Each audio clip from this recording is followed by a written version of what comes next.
SoftServed Gentleman, Dean Alejandro here, and today I'm answering another one of your questions on the topic of mental health and self-care. So a couple of you have asked me this throughout the past couple of years, and honestly, I have not been able to answer because I struggle so much with giving myself grace, with self-care. I'm the type of person that I like helping others. So typically in my everyday life, I focus on helping other people, and I did not have really good boundaries, which is a whole other video. And I really had not practiced self-care at all. So when a couple of more people asked me what my self-care routine is so they can implement it into their lives if it's applicable to them, it threw me off. I was like, oh my gosh, like, I don't know. I really don't know.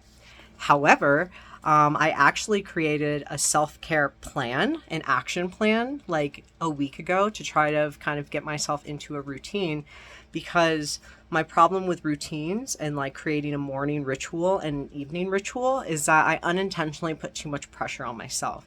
Now, I can put goals such as brushing my teeth, taking my medication, doing different things like that. But some days my mental health is so bad that the tasks that I have on that routine, because they're not on autopilot and, a regular routine, I'm having to look at a list. I'm having to do these things. It feels like an obligation, and it feels very difficult for me to accomplish these things, thus feeling guilty, feeling shamed, feeling inadequate.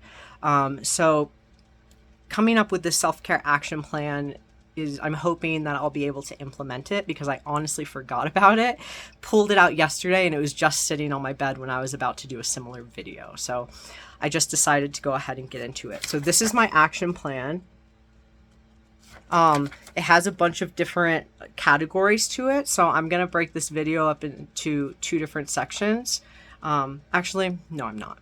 I'm going to go ahead and let you know some of the things instead of all the different things. So I want to start with intellectual. On my intellectual action plan, I have reading, audiobooks, and hobbies. On my emotional self-care action plan, I have gratitude, laughing, crying, humor. Don't overthink. How in the hell am I supposed to do that? Coloring, that's been something very beneficial for me, which is pretty interesting because going through it, I'm like, this sucks. But then like I'm able to quiet my brain a little bit. Walking my dog and listening to music. For my environment, I put decluttering, have water, food, and basic essential necessities. This is something that's very, very important to me, because a lot of you don't know that the past half a year, I was struggling a lot with basic essential needs like water, food. That's a whole other topic that I'll get into if you're interested about that. So also I put things like make your bed and read post-it notes, like making myself affirmations and stuff like that.